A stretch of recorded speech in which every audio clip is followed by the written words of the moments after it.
Thomas. Patrick. Hi. Yo. What's up, man? Saw, dude. Saw it. Saw, dude. No, but really, saw, dude. Yeah. Not much, man. Just reading all of the rogue government agency Twitter accounts. It has been going down since Friday. Yeah. Yeah, it's you were wild. a part of a march Saturday? Is that am I understanding our little you were a part of a march Saturday? Yeah, so the women's march took place on Saturday? every continent in the world on Saturday, which is crazy. But yeah, so I was there in Denver with I think the estimate was 250,000 people. I could be wrong. One of the big ones. Yeah, one of the I think it's either the second or the third biggest one in the world. Insanity, man. It was well, I don't think you can say insanity because it was the most. It was peaceful. All of them were peaceful, right? Yes, I don't think there were any arrests made like anywhere. And in Denver, Which is remarkable because the numbers in New York and LA, you know what I mean? They were, yeah, or DC, I guess, was the biggest. yeah, DC. I think they had 400,000 people. Which, They had 2,500 in Erie. holy crap! Yeah, my stepmom. Yeah, my mom and brother went. Okay, yeah, my stepmom went. And in Denver, I only saw maybe 2 or 3 cops, and they were both women who were holding signs, to go along with the march, and Colorado's a pretty liberal place. it was crazy, man. I mean, there were It's still pretty, that's interesting to see the cops just participating and them truly believing in, well, the gist of it was the gist of it women's rights or human rights, or was it an anti-Trump specific message? Well, see, here's the thing. That's been a really big source of controversy with. Men were welcome, right? Yes, yeah. But then there was like women who are pro-life that weren't welcome, or what was the whole? Talk to me about how you and Megan interpreted this event. Right. Well, she brought it to my attention a couple days before, and she, has a degree in photojournalism, so she was interested in bringing her camera and capturing the event as well as participating. I didn't hear anything about the no pro-life women until just now, actually. I might be wrong. I just am trying to think. Last week was crazy for me for different reasons, which we'll get into later. I just thought I saw a headline about there being confusion, maybe, over about who felt welcome and who didn't and what they were marching for, I guess. Right, yeah. A lot of the criticism was that there was no clear and defined reason, I guess. And a lot of people are trying to discredit the march itself because there were anti-Trump signs, there were, pro-women's health signs, there were pro-everyone's, health, get your tiny hands off my p*** type signs. But I think that they all play into a larger picture, so I personally don't understand, I don't know. I don't really understand the criticism of, there wasn't one specific thing, because does there really need to be? There's a lot of things that are all playing into this, so I don't know, man. It's... Well, day one of his presidency, there seemed to be at least a few people that wanted, I don't know, to not be in their house. That was quite the gather. You know what I mean? Yeah. No matter who showed up, none of them were pleased, I guess, with the outcome of the election, it seemed. Right. It seemed to be election-based, at least, right? I think, yeah, it was inspired, from the election with things that he said, which were basically women's bodies being controlled by the rich white men who make the laws, which personally I have an issue with. Being pro-choice myself, especially since I don't really have a dog in the fight, having a male genitalia and all. Yeah, that seems to be definitely one take on it. I mean, I work in journalism, and I'm a journalist, so I'm not going to sit here and kind of just spew opinions. But if you don't have one, that seems to be a common. Right. Well, what's the other side of it? I guess I can't even really.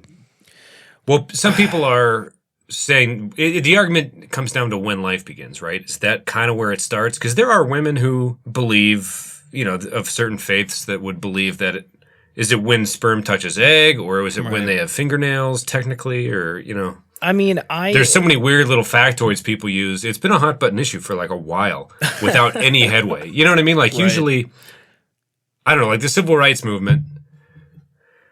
Pretty touchy, obviously, slavery, big black eye in America's history.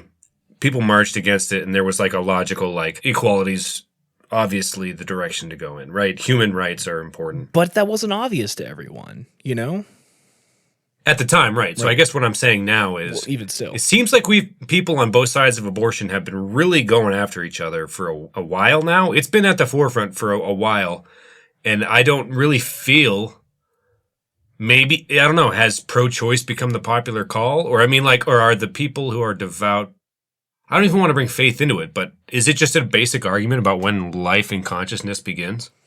I think that's again, and here's two white guys talking about it. Yeah. But from my understanding, it's that people on, the opposite side think that abortion is murder. And I think that they project this image of pro-choice people like having this like abortion fetish, like it's something they can't wait to do or something. Like, I don't know, maybe they don't think that way. That's fine. I think you can think whatever you want, but if you don't agree with abortions, don't get one. Like that's be like kind of a backwards be the change you want to be or whatever. I don't know. I don't understand why. No, that was supposed to be a joke, but it didn't land. No, I don't be the change you want to be. Have all the kids. Right. I don't know. It's not funny and not something to joke about, certainly. But taking it back to the march itself. So we're having two kind of. There was a lot of buzz about maybe a few main topics. You attended, and what was the vibe? And I don't know. Going in, what were your thoughts? And then coming out, do you feel? Oh, I guess you marched in kind of a liberal place, so there wasn't much protest or activity, I'm guessing. Or, I mean, protesting at the protester. You get what I mean. Yeah. Like, so going in, what was the assumption, and then was that how it played out in reality, or? I've never really attended anything like this before. The only time I've been part of, like, a march was my band was playing in downtown D.C., and we were hungry, so we were going to go get some burgers. So we were walking down the road, and the Black Lives Matter march kind of turned in the same direction we were going. So Megan and I ended up at the front of a Black Lives Matter march, which is also a cause I can get behind, So we did that for like 3 blocks, and then this sounds so bad. Then we went to eat because, we had a roaring crowd to please in just a few minutes after that. But so yeah, I wasn't really too sure what to expect. I expected violence, to be honest with you. Everyone's playing, like Doomsday Prepper, like don't pour water on pepper spray, it only makes it worse. Bring a bandana, protect your identity. Make sure your battery's charged if you get separated in a riot. So I was thinking I had brass knuckles in my backpack just in case, Right. Well, you never know. What am I trying to say here? Like, it's interesting when you enter certain life experiences and you learn about how things play out, and you don't like, this will play into what I have to talk about later in the podcast, but like you learning about how to be prepped for a possible, you know what I mean? Like, it's just something you never think you're going to get the lowdown on. Like, all right, protect your face. Don't use water. It'll make pepper spray worse. Oh, wow, that's really intense. And I guess that's something I didn't expect to ever learn. But, that's kind of an interesting life skill. Like, right. So to me, from that perspective, that makes it, that's kind of crazy that But who's going to attack a group of women? We'll see. And yeah, I wasn't really too sure, but the vibe there ended up being just like incredible. Like everyone was just like so positive, and obviously they had their like anti-Trump chants, and a lot of their signs were like had like an aggressive undertone to it, or maybe not even quite as subtle. But I felt like I was lucky to be there as like a white guy who doesn't have these problems. Like I felt like I was just incredibly privileged to like be like a guest there, like sure, marching alongside like my sisters. You're part of the heteropatriarchy, whether you like it or not, I guess. I know, Actually, I don't know how it but works. like people weren't like, oh, look at this guy, this fucking guy, like the patriarchy, get out of here. Like everyone was just so like happy to be there and like be a part of like a cause that like probably a dozen separate times I just started like crying because like I mean, there's a lot of, again, criticism on like this didn't change anything. This was just an attempt to make yourself feel better. Maybe, but like, I mean, a huge wave starts out with a little ripple at some point, right? But it just like it felt good to be like a part of this thing, and like I don't know how waves work. But it starts with seismic activity or something. I think it's tidal. I get what you mean. I'm you know what I mean. I'm trying to. So I get what you're saying. So I don't know, like, but also so sad that like in 2017 you had to do something like that, especially over words of like an elected president. It's like fucking embarrassing, dude. But no laws were put into place overnight, but it was something big, and I don't know, maybe it's like something to like. It was big. I don't think anybody could. It was massive. I mean, truly, they had. There was a picture of people in Antarctica like holding signs. Oh, word! Like every continent, man. It was. I think that might be a first. I'm not too sure, but it was something I'll never forget. And so you and Megan enjoyed yourselves, and it was a peaceful afternoon in America. And after the 2016 we had, it sounds like that was something that should be appreciated for how many people were out in public that day. Yeah, it's something that I will take with me probably for the rest of my life, and that feeling that I had there, just the general vibe of, I mean, the whole world, I guess, gives me hope for change that can happen in hopefully the not too distant future. Right. Well, I was at the rally to restore sanity. You let me sleep at your house. Right. Jon Stewart and Stephen Colbert's kind of tongue-in-cheek rally. Damn, we're going to dive right back into the stuff that made us cut out the last 10 minutes of us talking. But so let's say Saturday was about strong women. Is that fair to say? Yes. Strong, independent. Not even like a what was the lady with the red thing on her head and the We Can Do It, Betty. Oh, right. What's her name? The Riveter. Rosie the Riveter, not Betty. It was a good day. My brother and my mom were real happy, and one of my mom's college friends came up. Can you imagine? Almost 3,000 people in Erie? Erie, Pennsylvania. And that was, you know what I mean? Like in Nowheresville, like maybe top 5 Pennsylvania cities. You know what I mean? Like Denver was pulling thousands. Just an interesting day. I'm glad nothing violent happened. Yeah, same.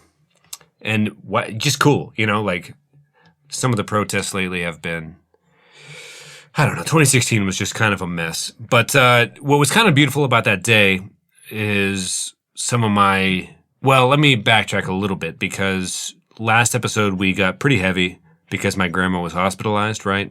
Right. I'm a little more positive than I was last time, because this is going to sound strange, but she died Friday morning. Right. But all my female cousins were texting to this group chat pictures of them in their cities marching for my grandmother, right? Who was kind of the original OG original gangster of strong, independent women. You know, she was born, what was it, in the 40s or 50s. She was a single mother of 4, right? You know, brain surgery should have killed her in her teens, right? So, you know, like in the 40s, open brain surgery isn't supposed to go well, right?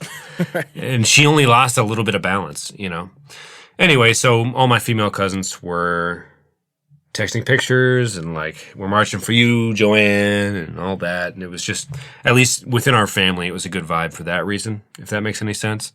Just like... that's pretty beautiful, I think, you know?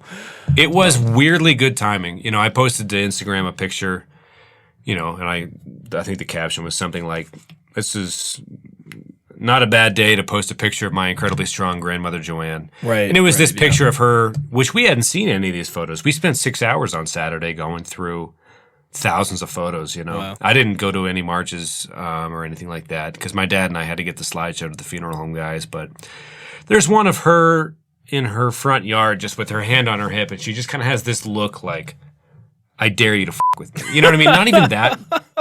Because she was the kindest. It was just such a weird combination of like this fearless, brave. I don't know. I guess I kind of should back up here because we wanted to start this podcast with the theme of the march, and then we were going to go into strong women and that my grandmother was strong. But really, we were just trying to put off the fact that I still have some shit to say about the process of the death of my grandmother, right? Right. And you just kind of have to sit there and listen because, you know, working through whatever. And I've already told some of these stories a dozen times already this week, but I hope you're all right with this whole setup of the episode.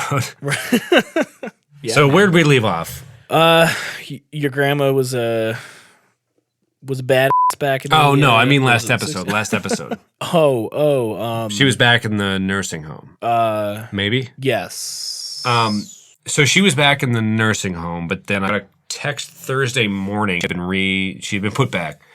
And I later found out doctors were like, she's not going to leave this hospital alive, right? So they were expecting her to die. And so I went to Erie after work, and I got to the hospital around 1 a.m. And I walked into the hospital room, and I had never seen a dying person, you know? Our generation never got drafted. We never... You know, it's not something you see every day. It's not something you plan to see. It's not something you want to see. And she was on a machine that was helping her breathe. The machine was down to a 2, which is a low setting. It's just pumping a little bit of oxygen in and out. She was kind of, you know, like the breathing was kind of strained, but it was regular, right? And she was twitching her foot, right?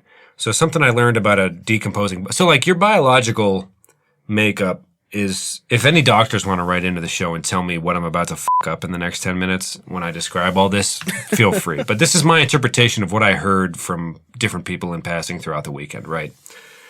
So, like, your body's instinct isn't to die, right? Or your body, at least.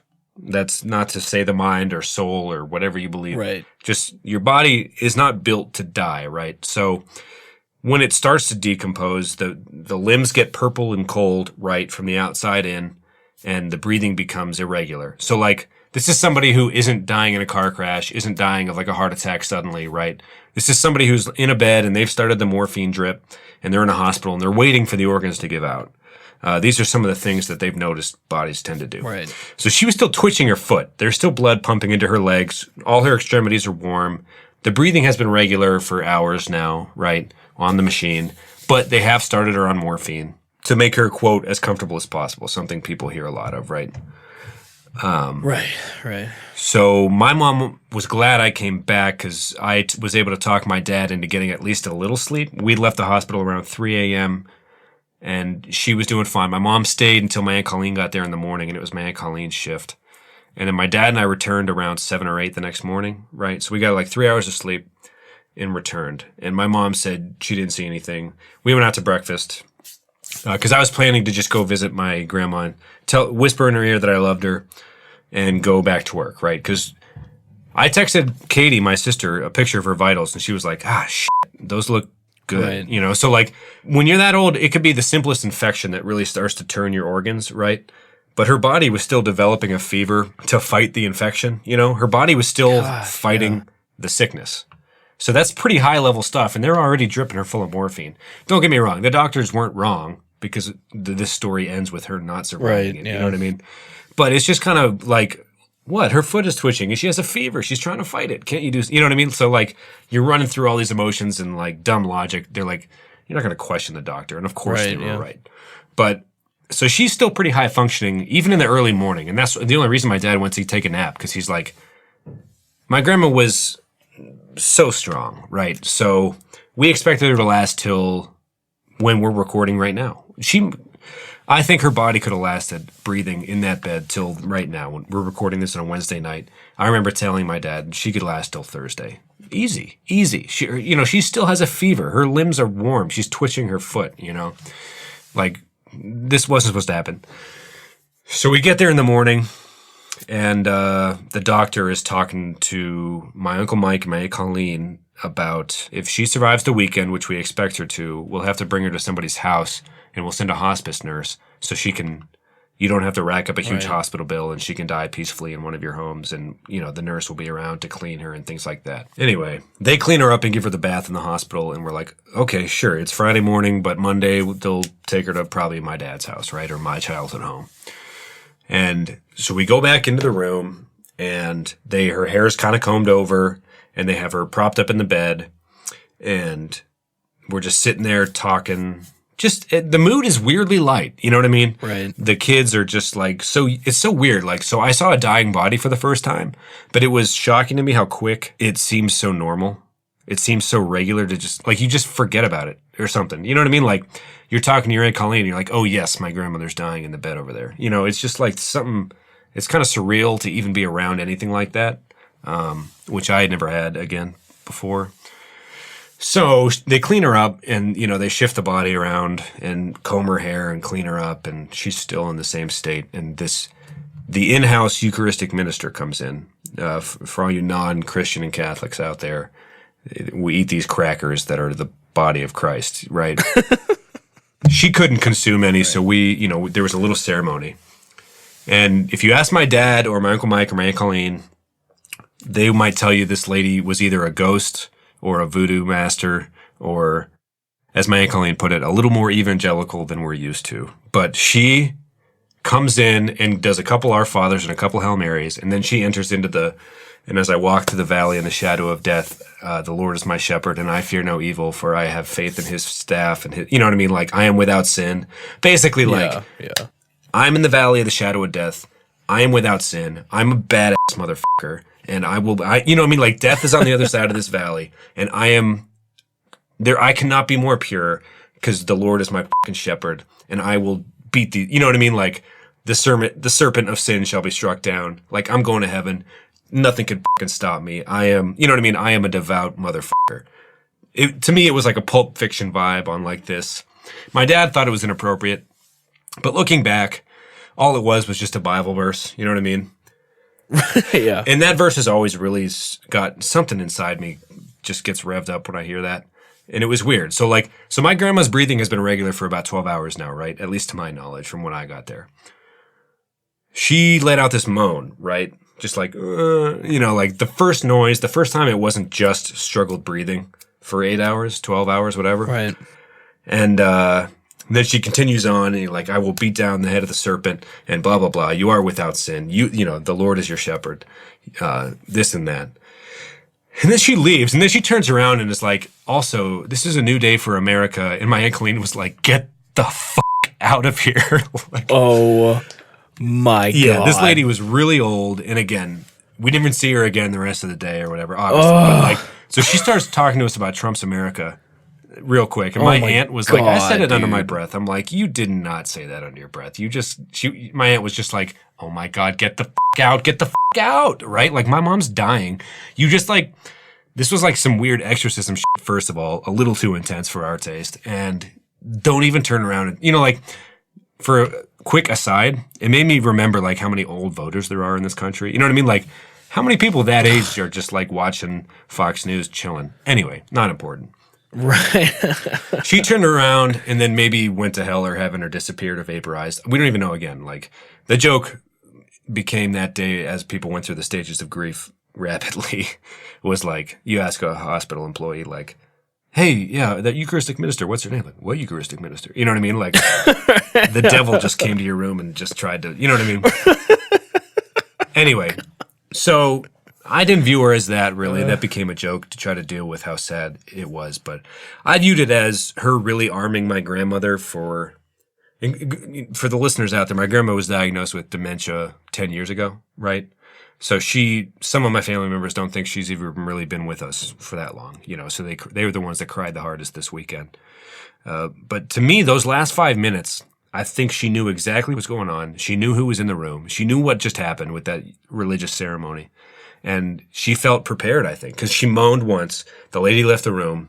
Colleen told her to get the fuck out. And the kids started to not argue, but talk about what went into the obituary, right? Like, right. Should we include how she was so strong in the 50s to raise 4 kids on her own as a single mother? It was so uncommon then. And she let out a second moan, right? So in a 3-minute period, she's had 2 irregular breathing moments for the first time in hours, like responding to things that were said in the room, which is, you know what I mean? Like, she didn't even know who we were in her late dementia stages, not to mention she's dying. She's also probably a little high on morphine. You know what I mean? Had she not had so much morphine in her system, could she have said a word? I don't know. It's hard to say. Maybe it was a spiritual thing. But at that moment, that's when I was looking at her the whole time. And that's when like her chest sunk. Like, it wasn't exactly a last breath. In my head, it was like her spirit leaving the body or something. But, you know, her chest sunk lower than it had been since I had been back at the hospital, right? And something was released. And I don't know if it was rigor mortis or what, but it looked like her jaw clenched up and there were no more breaths after that. You know what I mean? So like based on the health level at the beginning of the night, based on all this and that, based on how coherent I believe she was, I think till literally her last breath, she was just so brave and like devout in the faith she chose to pursue, right? That, you know how like when you're on your deathbed, they have like, I don't know if heaven exists. Who knows? Anybody, you know what I mean? Like, right. I'm full of shit, you know? That's not her. And that's not Joanne. Joanne was like, you know what? I'm f***ing going for it. I didn't just, you know what I mean? Like, I didn't just raise 4 strong kids to sit here and bitch out. You know what I mean? Like, so like through the Alzheimer's and through the morphine and all that, from everyone in the room, I think they would agree that it was a conscious choice to just see what, you know, to dive into the other side, just head on, like she led her life, kind of, you know what I mean? Just like utterly brave and, oh, it was fucking something to see, man. I had never seen a person die before. And I almost didn't believe it had happened when it did. You know, like you're expecting them to kick their foot or start up again. But based on how her health and her vitals were, and the doctor came in and he was just like, so like my dad and my aunt are running through the stages of grief, right? Just maybe 3 times over per minute. You know what I mean? Like a joke here, a sob here. The doctor's like, what happened? Like, are you kidding me? We're going to send her home with you next Monday, right? And right. He was like, yeah, this voodoo doctor came in and crushed a serpent, you know. And then she was like, Trump's America, and he was like, what the f-? So my aunt and my dad are grieving, going through stages of grieving rapidly, trying to get this guy to laugh and be cool about it, but also cry. And he didn't know what the f- they were trying to say. Anyway, she was dead. He called it at 10:30 a.m. And luckily, the people had gone around the room before that jaw clench, rigor mortis, last breath. My dad thinks she choked herself out and dove into it. You know what I mean? I'm not sure. It was definitely a conscious decision. But it was unlike to me, I cried at the funeral still, but to me, it put me at peace. Not only was I impressed with her as a woman in general, just because of how strong she was, and I might get into some of the stories before this podcast ends, but I wanted to tell this death story to kick it off. Because based off the Woman March, and all the granddaughters are so proud to just be part of her, you know, her grandchildren, and we're all real proud. And yeah, she just dove for it. She went for it. She was, you know, anybody on their deathbed, you know, it's that Mighty Mighty Bosstones song I always talk about. I'm not a coward. I just never been tested. I like to think that if I was, I would pass, you know. She was she was not a bullshitter. She was full of nothing but pure heart, bravery, fortitude. You know what I mean? Like, my time has come. I'm surrounded by the children, my children, and they have told me they love me, and I am ready to meet my maker, And she just fucking went for it. And it was just so chilling, but peaceful and tranquil or something. Something in my mind I teared up at the moment, and I cried like a baby at the funeral. Stop me if I'm talking your ear off, but this was kind of a big life event for me, certainly. Yeah. I mean, I don't know. I've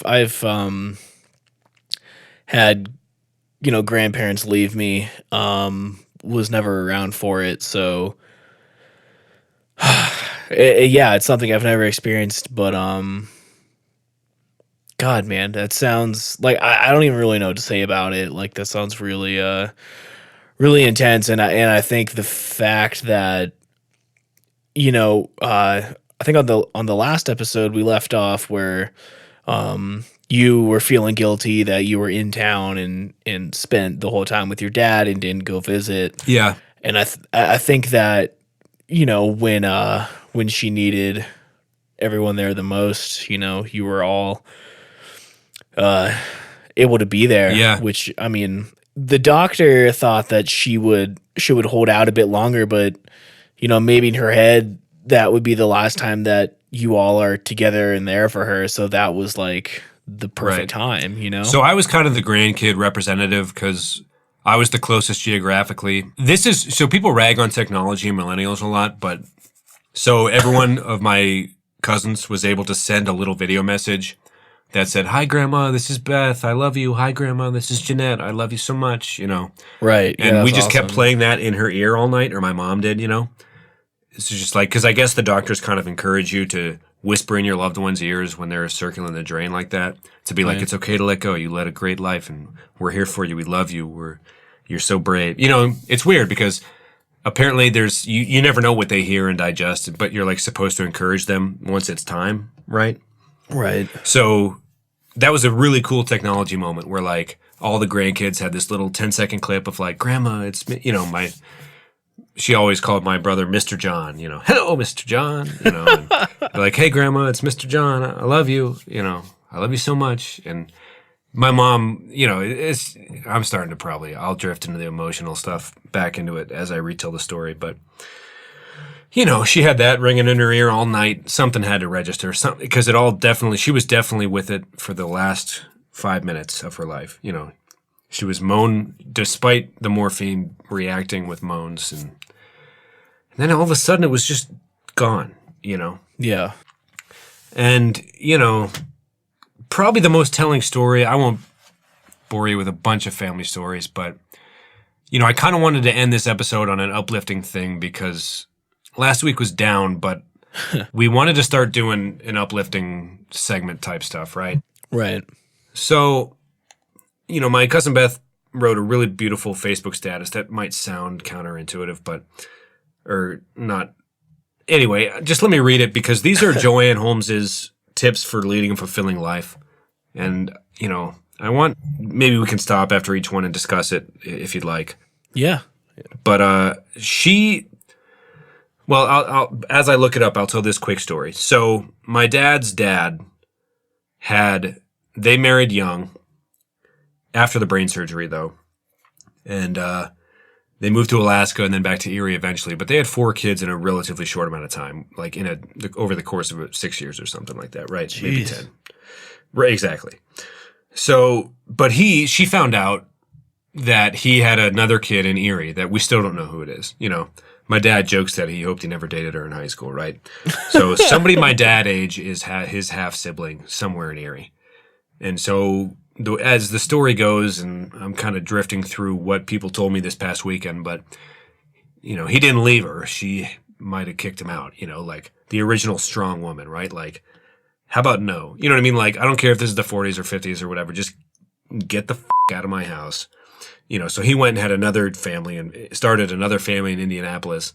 And then by the time he became a DJ/comedian in LA, he had another family in LA, right? So this is a grade A dirtbag, right?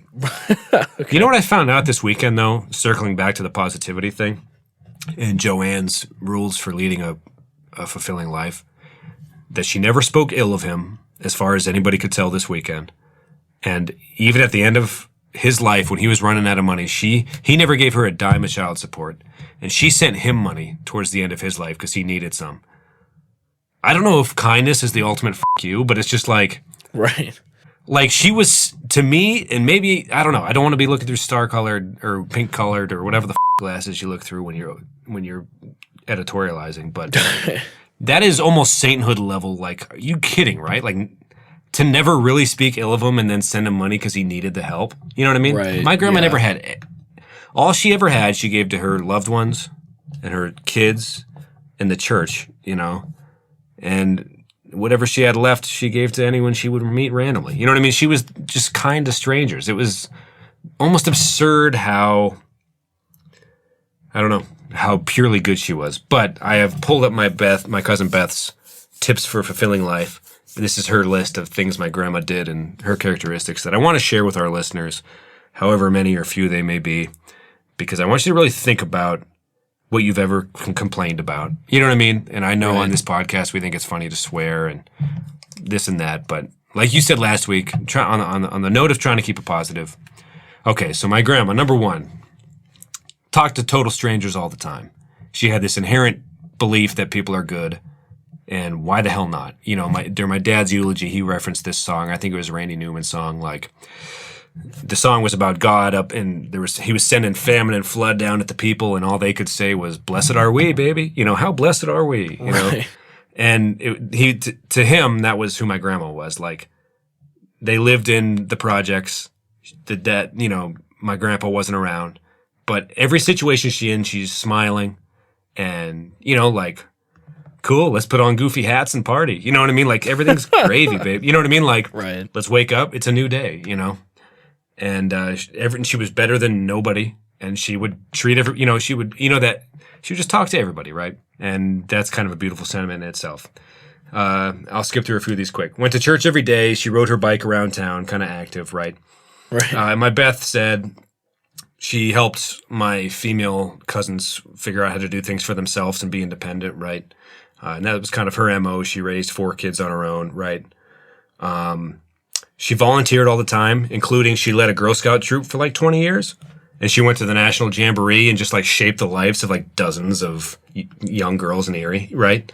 Right. And that was just like part of her time. Not to mention she spent half of her time at the church, right? Right. This is kind of a funny Holmes trait, but she would fall asleep if she so much as blinked while sitting down. Just like crazy snoring, just... lights out, man. Just didn't have a fucking chance in the world. Loved the outdoors and kept a beautiful garden. She always was growing something. Green thumb, just hanging out outside. You know, all the pictures of my dad and my aunts and uncles, or my aunt and uncles and her, they're always outside on a bench outside, even if it was at the projects when they were kids, just grilling something, just hanging out, you know, like in the sunshine with a garden in the background. And I thought that was kind of a beautiful thing. They said she ate tomatoes like apples, which is, you know, just eat the fruits of your garden and your labor and all that. And, you know, she put a lot of her money towards her kids and just the food they ate. You know, they had good meals. They always had good meals. They might not have had a car or the best clothes, but they ate well and they ate together and had meaningful, you know what I mean? Maybe not meaningful discussions when they were teens and just wolfing down whole pizzas and stuff. Right. She made homemade pizza, I guess, regularly. When she laughed, she kind of had this cackle, but she was carefree about it. You know what I mean? Like, it was almost like a witch from a Disney movie. You could use the audio, but she didn't care. You know, she just laughed if it was funny. And this next one is kind of similar to that. She sang in church, but I don't think she ever hit the right note. Ever. But the thing is, she didn't fucking care. She's not better than anybody. She's not worse than anybody, right? So this whole mindset of just like, we're supposed to sing, right? How blessed are we? You know, this God has given us this new day. We're singing, baby, so I'm going to sing. You know what I mean? Like, just unabashed joy. Just fucking, you know what I mean? Like, I just thought that was so beautiful, you know? How blessed are we, right? Mowed her lawn with a push mower, washed her clothes by hands, brought people together.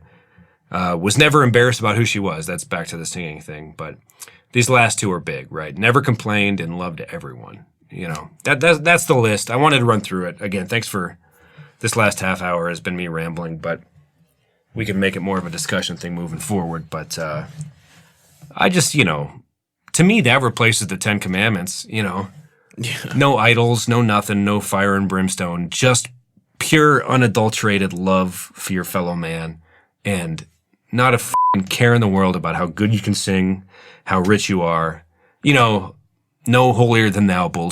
Just everyone's welcome to the barbecue. Just f***ing, it gets you excited. She's obviously better than. She's better than most, right? I mean, she's kind of the queen of being, just splendid, just so lovely in so many ways. And everyone, even, so what killed me at the funeral is even her housekeeper that, kind of took care of her hygiene in the later years when she had Alzheimer's. Right. He even showed up to the funeral. His name was Dennis. And my mom, right? So, like, even in her most dementia Alzheimer's state, she couldn't help but charm the fucking pants off of people. You know what I mean? Like, my mom and I saw Dennis, and we both just fucking lost it. I was like, fucking Dennis. Dennis couldn't help but just fall in love with this beautiful woman. Just like, oh, God, you're funny. You're fun. You know what I mean? And, she would just sing songs. Even she had a smaller rotation of things she would say, and dementia gets kind of ugly in the later years, but even then, my dad told kind of a story when she worked as a banker in Erie for a lot of years, but people would line up in her line, and there'd be open lanes to her left and right, and they'd be like, "We can help you here, ma'am," and they're like, "No, we're here to see Joanne," Right. Just like, yeah. And the thing is, and this is, maybe you can speak to this, and sorry for excluding you for most of this, but it kind of feels good to talk all this out with you. Oh my God, yeah, man, of course. But it was a long week. I saw my dad cry more than I think I've ever seen him cry. That's hard. Because I don't think I ever had before. That's real hard.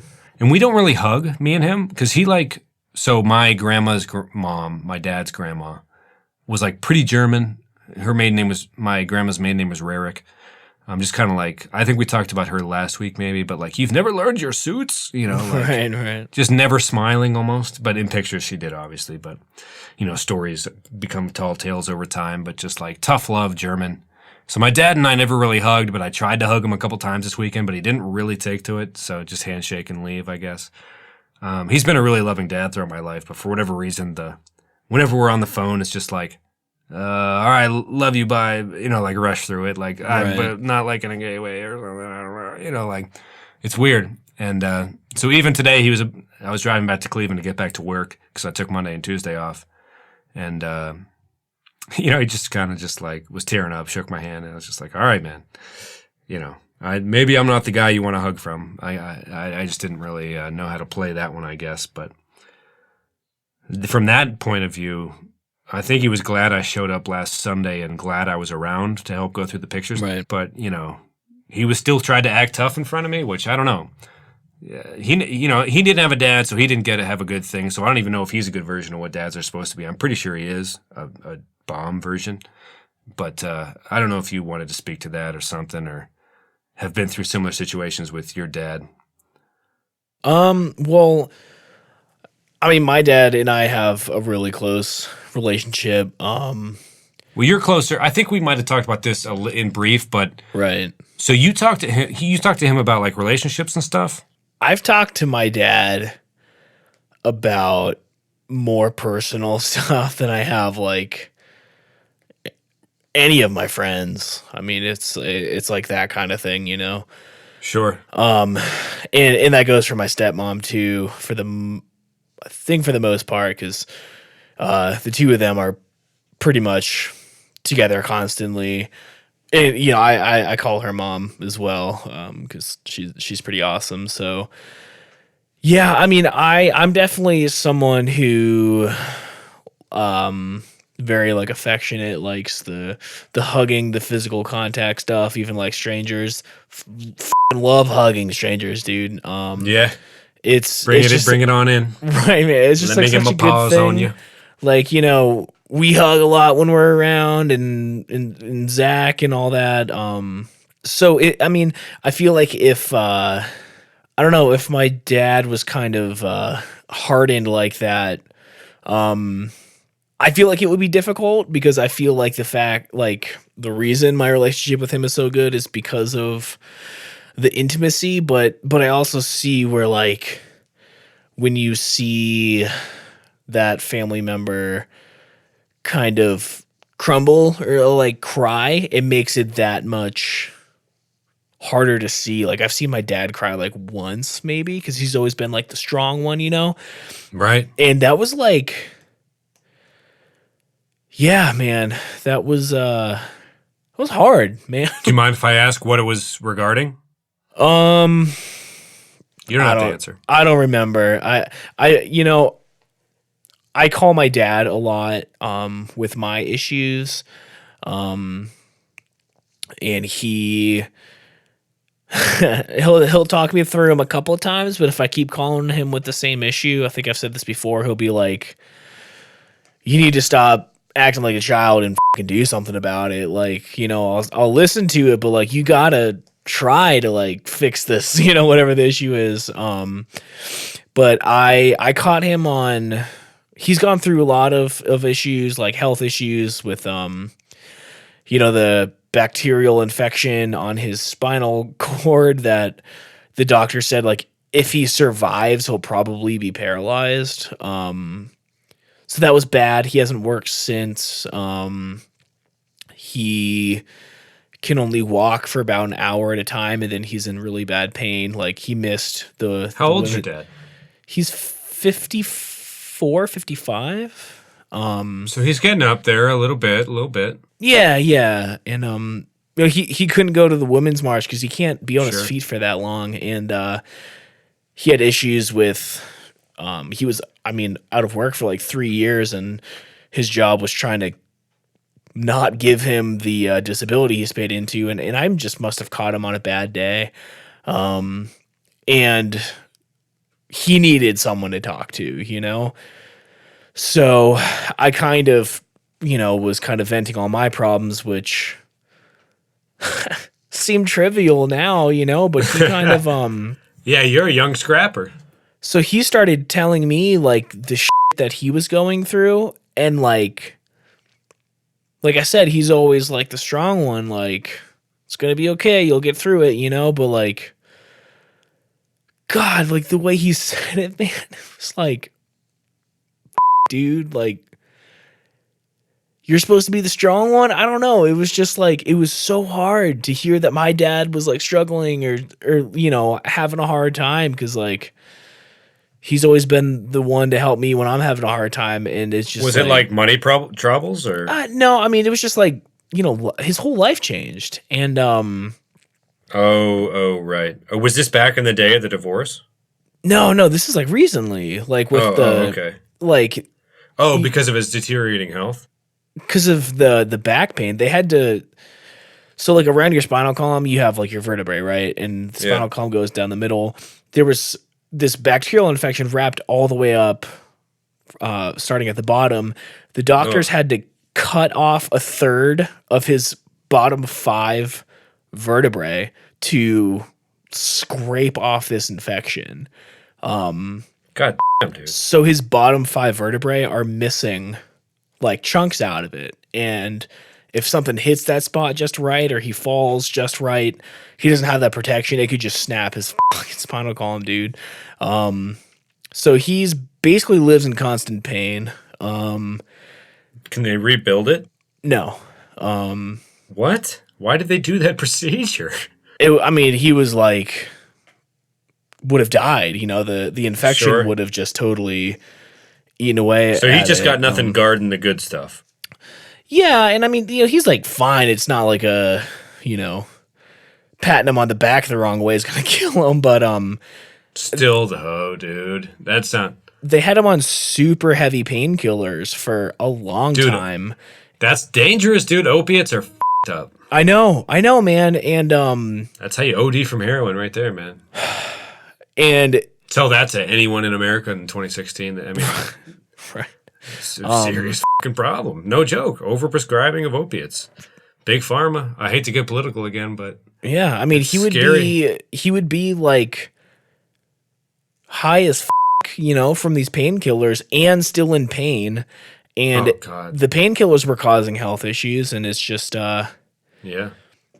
I mean, he's got, So you were on the phone and he just was like, how can I go forward? Or no, he was just like, I was kind of telling him my problems. And I feel like maybe, I mean, he was just like, yeah, well, this is what I got going on. yeah. And I was like, Damn. okay, I'm I'm gonna have a better day now, Yeah, you win. Oh God, I'll come home to visit soon.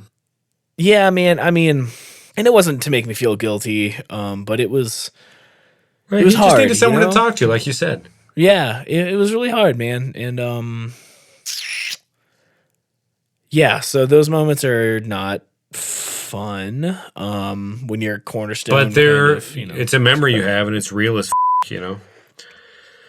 Yeah, and that made me appreciate more phone calls, more time spent. I mean, obviously, I'm going to say that on the phone call that we have together after my grandma dies, but yeah. you start to feel that guilt when you look back. Like, this is something I kind of wanted to touch on with you too, but so like I wish I had just one more day with my pre-Alzheimer's grandma, which I was too young to realize, what was going on back then anyway, but maybe I was 16. I don't know. It's tough to say. But, just like, hey, I have heard every story everyone has to say about you, and I think you're really strong. And I just want to know, like, did you kick him out or this? And how do you feel about this? And why are you always so nice? Like, what the fuck's wrong with you? You know what I mean? Like, how can you do it? How do you do this? You know what I mean? And do you have any advice? And I don't know, just like that survivor's guilt or whatever. I don't know if there's a term for it, but just like you wish you had one more lunch or one more thing. There's so much stuff you want to say. Anyway, I was thinking about our own parents, and that's why I kind of wanted to. I'm glad you started talking about your dad. But we, your and my parents are nearing 60, right? Yeah. So you're like, how many decades do we have left with our parents? And how many good ones anyway? Yeah. Do you say one good one, two good ones? Two? Yeah, I mean... Yeah. Two? Yeah, it's weird. It's kind of fucked up to start to think about if it's not two. You know what I mean? And, but it's also kind of a beautiful thing. Like, if you can... I don't know. I'm just trying to think of how, Joanne's rules for living a fulfilling life. Like, spend more time, I guess, right? That's the easiest way to lead a fulfilling life is memories full of giving love out and receiving it back. And I don't know, I just wanted to touch on that with you. Like, when you start to think about how old we are now and how old our parents are and how old they were when they had us, and we're nearing some of that shit too. So, this is a pretty, I mean, I guess that's why we started a podcast, was this is kind of crunch time. Yeah. I mean, it's... where we start, if we're going to do the grandchild thing for them and let them experience that, it'll come sooner than later. Yeah. Just based on how, and again, generations are different, but, 60's not, people make jokes like 40's the new whatever the but 60's fucking 60. You know what I mean? Well, I'll tell you what, man. I remember my grandma's 60th birthday party as like a 8-year-old. Yeah. Is it the last milestone where you can be joyous? I guess if you are not retired at that time and waiting for 65 or something. Oh, yeah. Or maybe 3/4 of a century, but I feel like... 65, 75. Those are two big ones. Okay. I take it back. Yeah, I mean, I feel like the turning of a new decade, just, maybe as well. I don't know, but I do feel like people forget about turning 30, but 60 is... So think of how much life you've squeezed into 30. Yeah. 60 seems like it comes so fast, but it's a whole nother fucking 30. You know what I mean? Like, we're about to reach, not halftime necessarily, but like you get 2 chunks of 30 and you get a lot of lessons in between to try to, you know what I mean? Move forward in a way that is, I don't know, tips for leading a fulfilling life type shit. You know what I mean? Like, I don't know. I'm just trying to get you to talk because I'm kind of just everything's racing through my mind this week. But Yeah. So we have 2 good decades left with our parents. Do you think you'll have kids? Yeah, but I cannot imagine it right now. Can you imagine it in legitimately before you're 30? Well, here's the thing, dude. You know that my girlfriend is 8 years older than me. Megan? Yeah. Ooh, my girlfriend's like 2 years older than me. Right. So I probably don't have another 5 years to just around. You know what I mean? 8 years older than you, so she's 32? She's 33. She's a healthy girl, so she could probably near 40 more than anybody 10 years ago could, but... Yeah, but, you know... But you're probably going to want to do something in the next 2 or 3? Because you guys like each other, right? She's okay. Yeah, she's all right. So my last job at the wood shop in Virginia, I started there as a 24-year-old, and I think, as I said, the second youngest guy was like in his 50s. So I was significantly younger by a factor of 2. Right. And you liked AC/DC a lot less than those guys. Right. And the advice that every single guy gave me was have a kid as soon as you can, because you're not going to want to have a 10-year-old when you're 50 fucking years old. And a lot of those guys were in their 50s with teenage kids, and they just said, like, I wish I had a kid sooner. It's never the right time, but it does start to get around the wrong time when, Dude, when you get much older. A guy at work said he never wanted to get married, but he said he wishes his biggest regret is not having kids. So it sounds like, based on the combination of those 2 tips from random dudes we've worked with, Yeah, we should have a kid like tomorrow, probably, right? dude, Megan was talking about getting another dog, and I was like, holy shit, man, are you crazy? Like, I mean, I'm about to start working full-time again in 4 days. I'm trying to make a human. And I spend almost every single spare second I have in my studio editing this show. I'm the space podcast is in production, so I've been editing those. I hardly have time to eat, man. Like I said before, if I didn't have to eat to get in order to get more work done, I would skip it. I can't raise a kid right now. I mean, I'm raising a podcast network and it's kicking my ass, dude. But yeah, man, I can't even imagine trying to take on anything else right now. It just seems like insanity. Can't hang. Well, okay. So for the past 2 episodes, I apologize. I have totally derailed us with the death of my grandmother and all this, but at some point we got to get back to regularly scheduled programming, right? And really give Aaron what he wants to hear. And you want to do a quick 5-year plan? Or we at the beginning of the podcast, we were like, hey, we're just a couple of guys who are white and in their 20s who feel that our opinions need to be heard, right? Oh, yeah. And, so we did that, right? So here we are. Right. And we're in new cities. And we named before that, we named the podcast. Reminiscent. Right. So then we started recording. And we're in these new cities, and you took a trip to Denver, and you got a job. And distance for me with Jesse is almost over. Oh, yeah. Oh, yeah. I just took a call and broke up half this podcast we're recording after I had just taken a call. It was kind of a State of the Union, like, you still like me? Yeah, I still like you too. All right, good. You know what I mean? Like, that's a gross oversimplification, but, you during distance, you just have a lot of time to yourself to think, man. And, you just start to drive yourself crazy, but it was just like, hey, she's starting to get offers from Cincy stations, and then a Cleveland station today was like, we might still be interested, and she's like, oh, but, Oh, man. Yeah, crazy. And, but I don't know if that would be the right fit really in the long run, so we had to, like, kind of have that, like, I still want to do whatever would make us happy, no matter what. You know what I mean? Like, it might not be Cleveland, and I'm willing to admit that, but I don't want to sound like a bitch for not like taking a stand. I don't know. Like I don't know what movie version of Boyfriends I'm supposed to be, but whatever.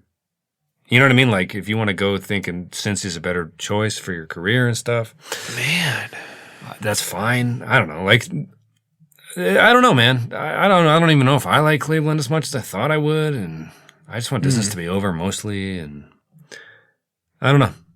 It's really, I'm trying to, everything's cool. I'm a lucky guy. I really am. It was just nice to, real quick, thanks for letting me take that call. Just, where are we at? Same place? Great. I was getting worried. Oh, God.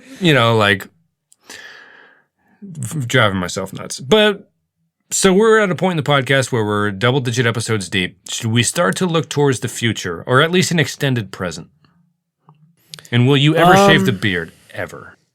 I don't think so.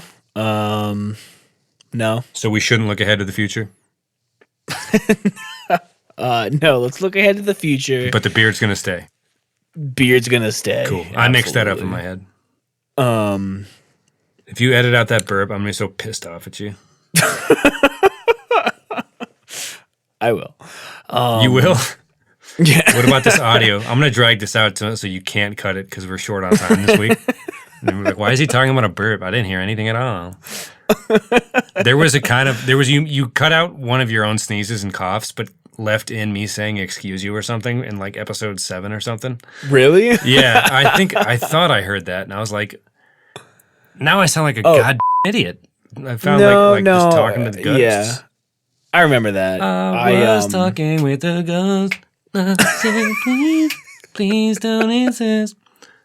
Tegan and Sarah, perhaps appropriately rated, but I was going to say underrated for a second there. I don't know. Okay. What were we even talking about? I need you to rank the non-album Blink-182 hits now. I'll do it, man. I'm passionate about them. It's either Not Now or Man Overboard. Those are the only two Overboard's songs I'm referring to, really. I don't know, man. Are we just trying to avoid the topic of kids because it freaks us out? Well, yeah, but now I want you to maybe. answer the question because I think you're a Tom guy and you're going to say Not Now. Man Overboard's pretty good. Man Overboard's really fucking good. But I am a Tom guy. Yes, but are you willing to admit right here in front of all these good people and Aaron that Man Overboard is just fundamentally the better non-album hit? So sorry, It's over. All right, cool. You said yes. Let's move on. Kids, terrifying. Second dog. Before I took the call, you said having a second dog would freak you out. But you also admitted to these fine people that Megan is nearly a decade older than you. Something unbeknownst to me, but beknownst to you. And I'm a little upset you didn't tell me earlier because I feel pretty fucking blindsided by all this. Yeah, dude, she's pretty hot. She has kept it together splendidly. To say the least. And I don't know whether I'm overstepping my bounds in terms of respecting genders or the fact that she's your girlfriend. But yeah, she's a pretty lady. Yes. But that almost changes the dynamic of the Virginia Sitch. And I don't really know, right? Does it? Or am I just being weird? What do you mean? I don't know. Like, I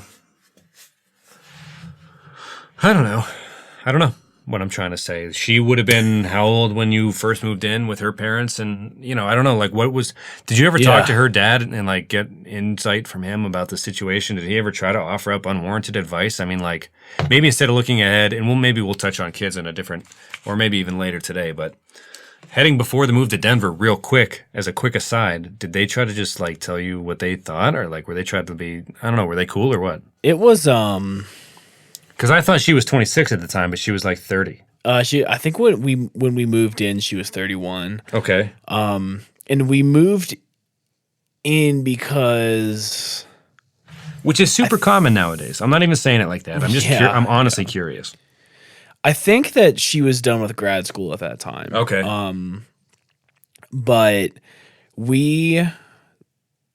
So they, her mom and stepdad really pushed the issue of us moving in with them Oh, to okay. save money. And I was pretty violently against it. Yeah, for a while. And How Megan so? kept just I don't, I grew up, in a house with my mom and sister. My sister was never around. She was always with like her friends or boyfriends or doing some function. She was just a super She's a sorority girl at every stage. I mean, yeah, I mean, she was just a really like active person, whereas I just like to be home, I guess.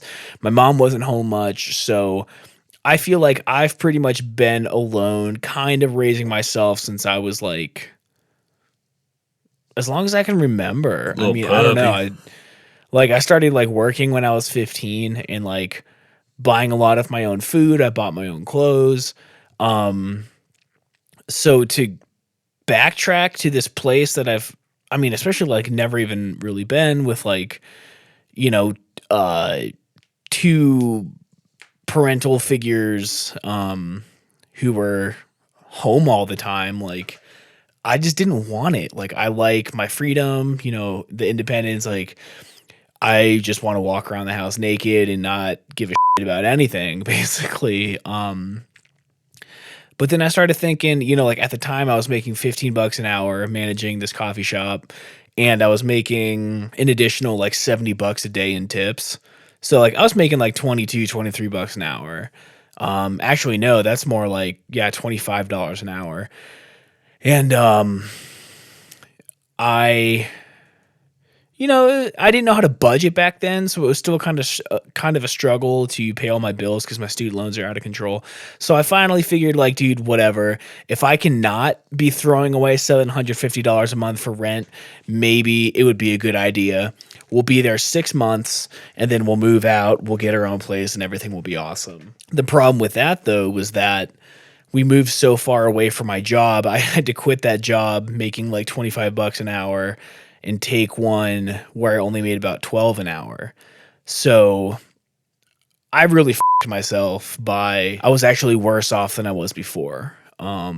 So I got kind of like resentful about that too. And just, they always wanted to eat dinner together and like hold hands and pray. And like, while that's not like an offensive thing, I didn't want that in my life, like I was trying to like record bands on the side, and I was doing that at our old apartment, and then all of a sudden I couldn't because I didn't have a place to record.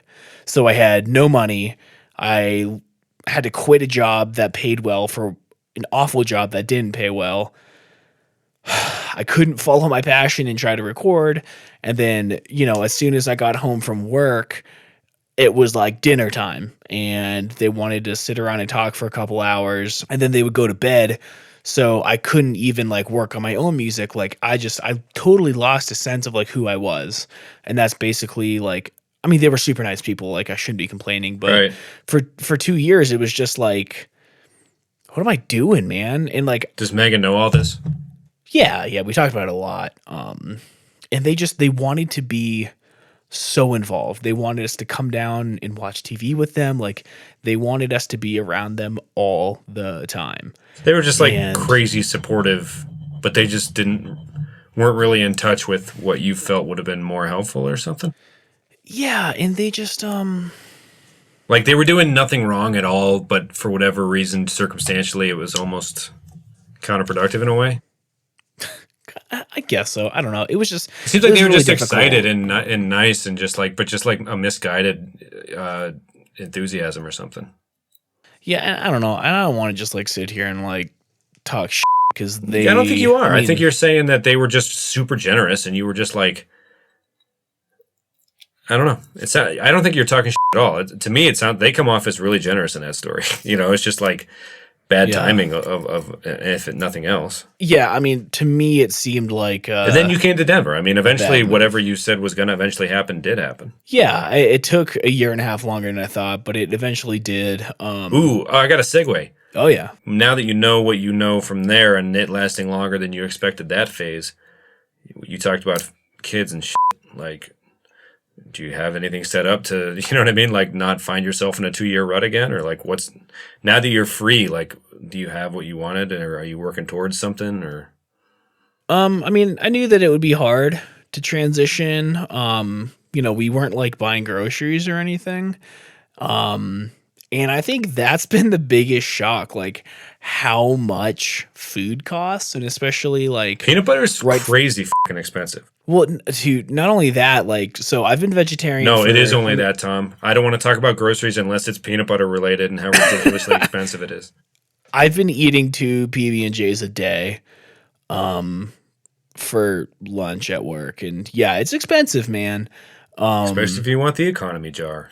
Oh my god! But yeah, groceries are way more expensive than I remembered. Chicken breast, dude. If you want like the good looking chicken breast, it's like $8. I'm like, this, dude. Yeah, just eat more cereal, and not even the good cereal. Megan likes to eat organic. I like to eat cheap, but we kind of went like, I've been vegetarian for 81 days now, which I think is insane. That is. How have you not been talking about that more? I feel like that's a vegetarian's MO. It's been surprisingly easy, to be honest with you, except like last week we had pasta like every single night. And I remember Megan and I being like, why are we so tired all the time? Like, yeah, maybe we're getting sick. And then we were both like, oh yeah, we've had pasta for lunch and dinner for the past 5 days. Like, we need to cut it out. Drink some V8 or something. Yeah, eat some almonds. It's been rough. Eat some almonds. Almonds. The pasta's cheap.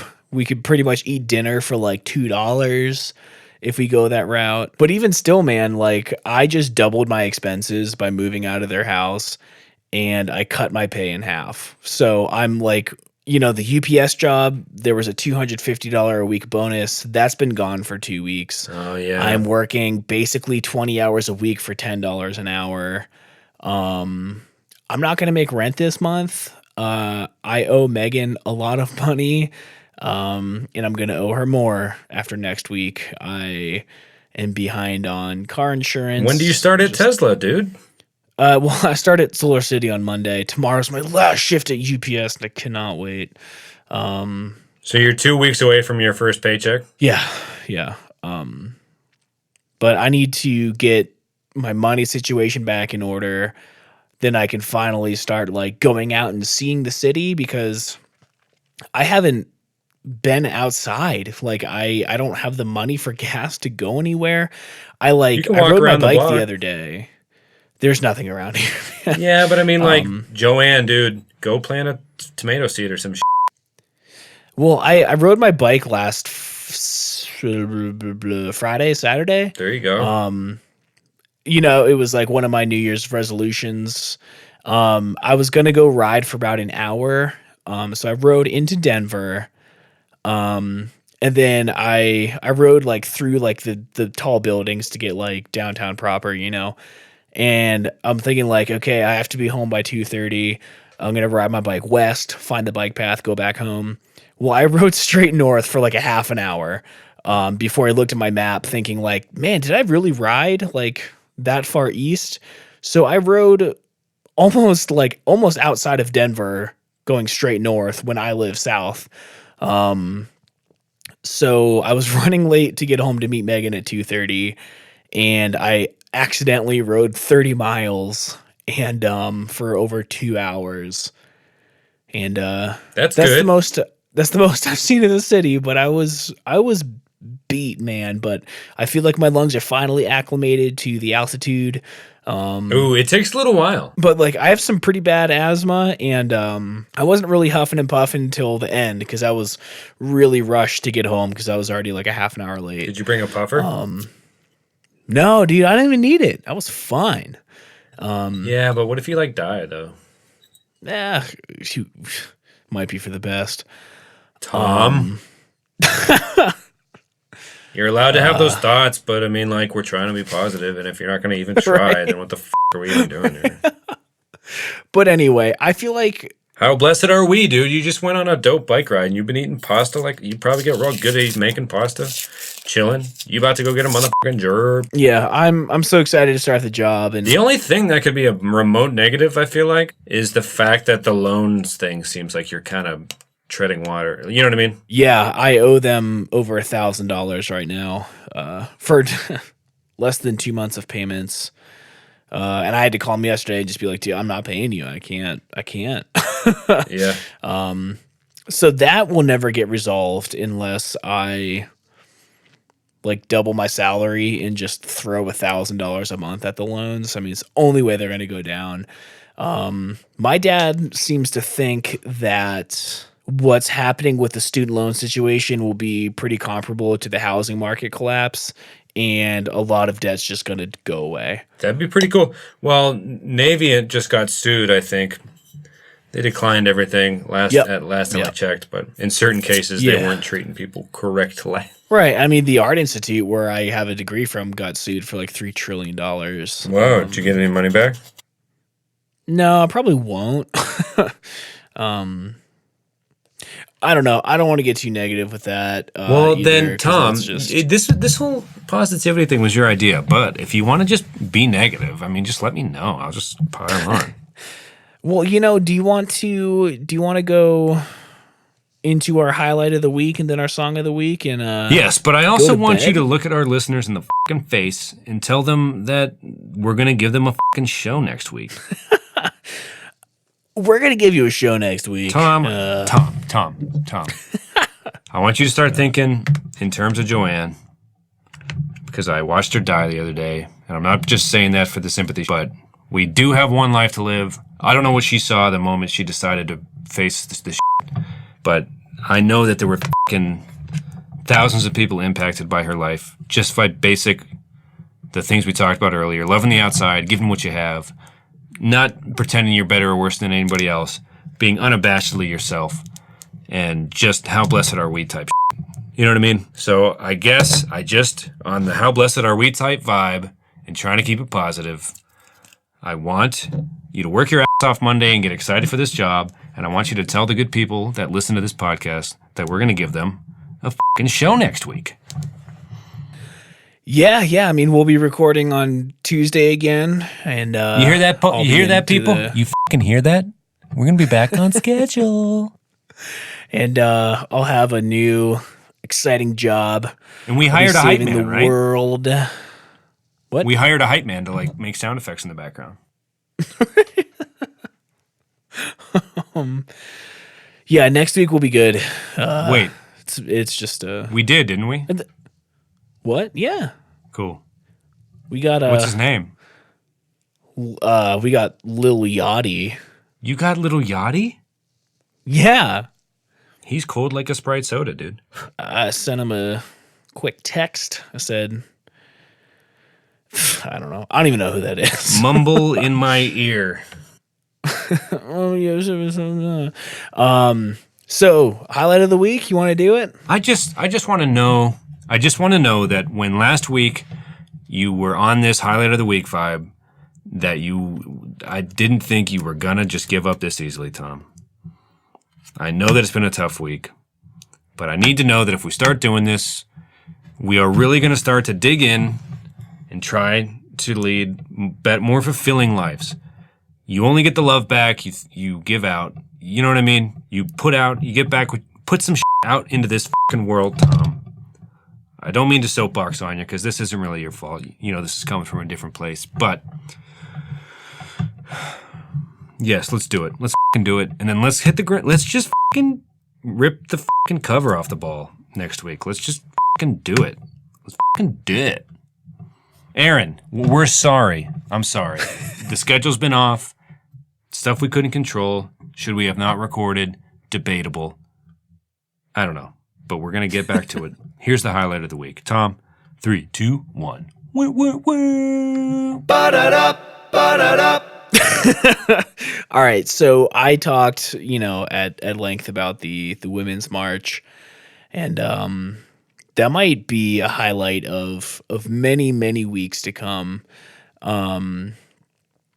So, yeah, I mean, that was just pretty surreal. I could throw another thing in there if you want me to, but we can just keep it to one thing. But yeah, that was. What about it? Come on, Tom. About the women's, just I don't know, man. Like I know did it restore your faith in humanity? Like, there's a lot of good out there, man. Yeah, I mean, yeah, I felt like you said you cried. Let the people hear it, man. You were moved. I mean, there's been, I kind of get lost in reading Facebook comments, dude. Seeing then how delete the account. Who gives a? You have your core group of friends. Call them on the phone, man. You know what I mean? Go out, ride that bike. Go put solar panels. You literally got a job. You're being the change you want to see. You were moved to tears by your fellow man the other day. That's some heavy, but in a good way. I mean, you are digging in, my friend. Yeah, and that's the highlight of your week to me. That's what it sounds like it is anyway. You're making so much noise with your mic. You're like slamming it around. I'm a little fired up. I'm pumped for you. That's a good highlight of the week. That was pretty cool. And if you allow me to extend on that, I would I would love it. So I'm going to throw another highlight. I had 2 highlights this week. I went out for the first time and hung out with people for the first time since I moved here. This guy Bobbert, not Robert, but Bobbert, that Megan works with. It was his birthday, and he had people over to his house in Denver, and it was like a bunch of kind of like crusty punk people, like my kind of crowd. Yeah. And it was it was me and maybe like 15 gay guys, and they were doing foot baths, and like it was just like probably the most interesting party I've ever been to. They had like a clothing swap, and I ended up taking this like it looks like those like those girls on the front of like ships, like the carvings where they're like, oh god, at the front of the ship, it's like a mermaid that's like kind of extended out, kind of like a hood ornament for a car, but it's on like a huge ship. He had one on the wall that he was giving away, and I took it. It's hanging in our living room. I'll put a picture in the show notes. It's pretty awesome. But I was the only straight guy in this house, and it was the most fun I've ever had, like in a gathering of people before. That sounds pretty nice. It was awesome. There were a bunch of like girls there too, and I think most of them. When you get invited to your first party in a new city, it is so terrifying, but it's one of those things, or at least for me, where you're like, oh god, I shouldn't go. I don't really, but then you go and it's like, people need to stop taking things so seriously, maybe, or something. Like, I'm glad you went, and of course it was fun. It sounds like it was obscure and weird, if maybe like not what you might have expected, but it sounds like it was perfect for what it needed to be. Yeah, I mean, they were just like super nice people, and there were girls there too. I think, but I think even then, Megan and I might have been the only straight couple there. Right. But it was kind of cool to see, like, we are clearly the minority, but they didn't give a shit. Like, no. Everyone was super nice, and I didn't feel like uncomfortable or anything. Like, I was overly cautious of, I don't know. I wanted them to know that I don't have a thing against gay people. So like this dude sat on the couch next to me, and like it was pretty cramped, and he like accidentally kind of sat on my leg, and I remember making a conscious effort not to like jump or like move too quickly because I didn't want him to think I was like, oh, gay dude, touch me, I gotta get away. Yeah. It was just like, I don't know, man. It was kind of funny. Like, I grew up in like the musical theater, which is predominantly homosexual men, so like it's kind of like whatever. But dude, there's so many people who aren't cool with that. So I was trying to like make it known, like I'm not one of those people, but it was fun. I don't know. It was a lot of fun. It made me really stoked to be in Denver because, Megan and I have just been in the house kind of watching Gilmore Girls. We're on like season 6 and we just started it like less than a month ago. Yeah, dude. No, I'm telling you. I've been that more seasons deep without a significant other, but drunker. And it gets bleak, And then you get invited to that first party and you got, it's just like when your mom's like, you got to give college 6 months or 100 days, you know what I mean? Whatever. And then something good happens and it just changes, You're like, I guess I just kind of live here now and that's good, Yeah. Yeah, and it was good because, like I don't drink. I've never drank or like partied or anything. So I'm not really a huge fan of like the parties because that's just, I don't know, it's not my vibe. But yeah, dude, they were just doing like foot baths and like they were drinking and stuff. And there was like, Alanis Morissette was on. I got a one hand in my pocket. And it reminded me of you because you had a weird obsession with that song in high school. Yeah, and her face. But it was fun, dude. And another one is giving a Haley. So I think obviously the theme of my highlights of the week is being around other people, which isn't something I've craved in years. But if the standouts of my week had to do with being in groups of people, maybe I should make more of an effort to hang out with people. So yeah, that's my takeaway. Okay, before I go, I want to say that I've made a lot of noise. And this has been all over the god place. And I'm thankful you let me take that call with Jesse before we started recording the second time or whatever in the middle of a really good tangent, actually. I want to say that the highlight of my week, I think I'm going to say that it's this podcast. And I mean it because, obviously there's been some, there was a life experience had last Friday and things have been happening and it's very emotional, but then I got home today, back to normal, back to real life, and I remembered that my friend and I are trying to do this thing, and we've been doing it for 12 weeks in a row now, and we haven't skipped, and even though the last 2 episodes might be a little more chaotic, they've definitely been real as at least from my point of view. I know you've just mostly been putting up with me talking it out, and I thank you for your patience. And we'll get back to regularly scheduled programming next week. But it was kind of nice to remember that I am trying to do a thing with you, and it at the very least has brought us closer together.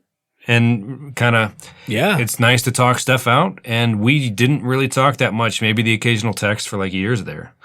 And, of course, when your grandma dies, you're going to see all your cousins, because everyone comes back. And I don't really want to say it's that. I want to say that in my everyday life, you had convinced me to at least try a little bit of my time once a week to make it that much more fulfilling.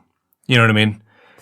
And I'm glad we're doing it. And that kind of feels nice, It doesn't have to be this traumatic thing for me to be reminded that I'm connecting with friends more than I was before,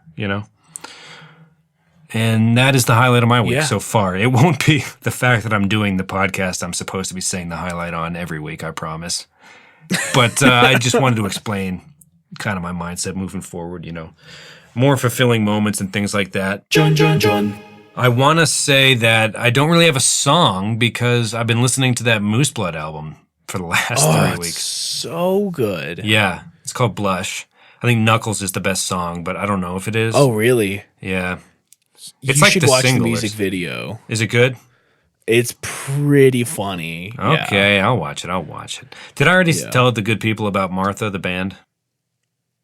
You mentioned it in passing. Well, I'm going to officially make Ice Cream and Sunscreen this week's song because it is time to just dig in and rip it. I don't know.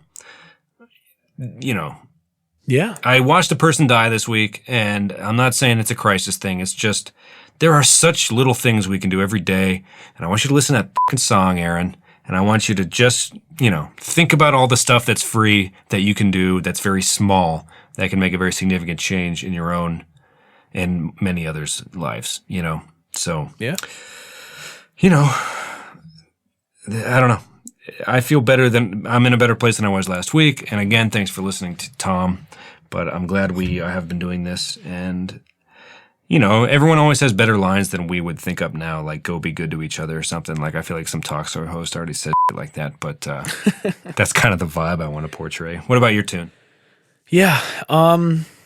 Well, Megan and I went to this coffee shop after my bike ride, and there was a guy who pointed out my straight edge windbreaker that I was wearing, and we ended up talking for quite a while about music, and he's into like really heavy stuff, which I like too, but there was some song playing at the shop, and I asked him what it was, and it was this band called Prawn, like the shrimp, stupid name. Or like the District 9, what they referred to aliens as. Yeah. It's like this movie where like in Africa, there's like a little colony of aliens, and they're like pink prawns. Anyway. Well, yeah. So that was a super necessary interjection on my part, I think.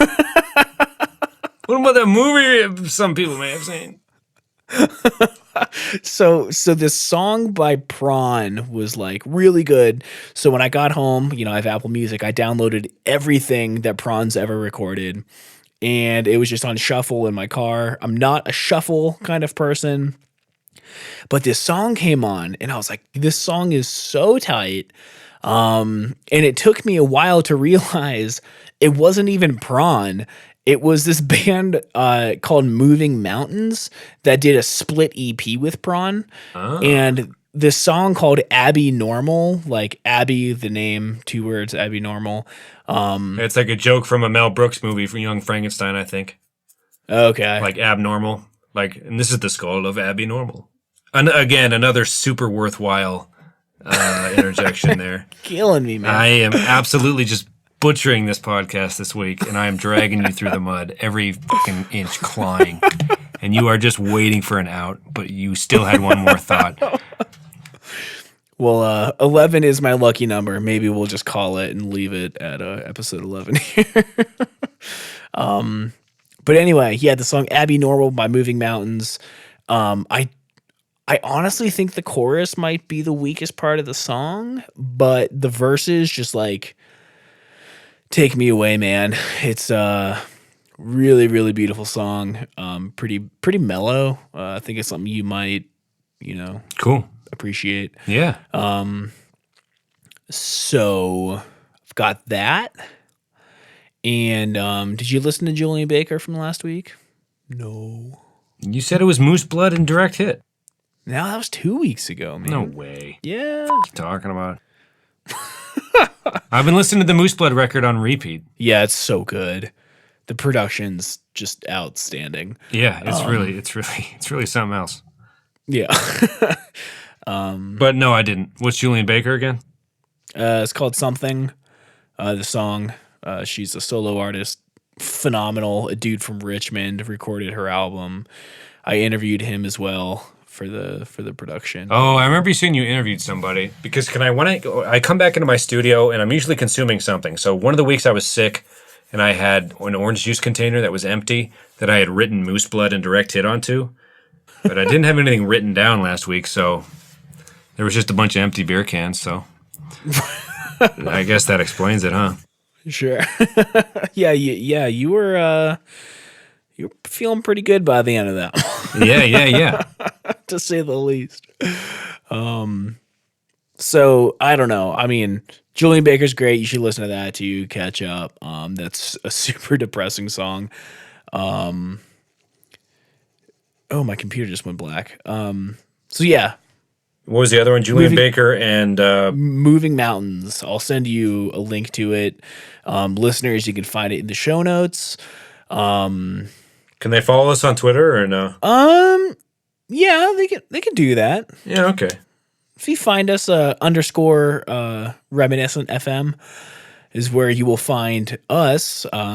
We would love to talk to you. We see people from all over the country listening to this show, and it just say hey. Let us know if it getting overly heavy was something, I don't know. I'm interested to hear the people that did listen to the last 2 episodes thanks for putting up with it. I'm mostly sorry to Tom at this point. Just he's been doing so much hard work, and I'm just coming in here just not listening to his really good recommendations and shitting all over everything. I get excited like a dog and just like bang around like the mic's not going to pick up everything in this closet. Just ruining his like the production value he deserves.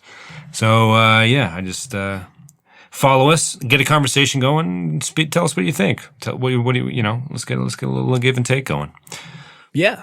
And if anyone's made it this far, because there's been a few people that have. Yeah, just a few housekeeping things. Our show on space policy at Astra is in production currently. We have a couple episodes recorded. Nothing is live yet, but if you check the blog by the time this episode is out, www.elemental.fm//blog, you will find a clip from the show in there, some good stuff.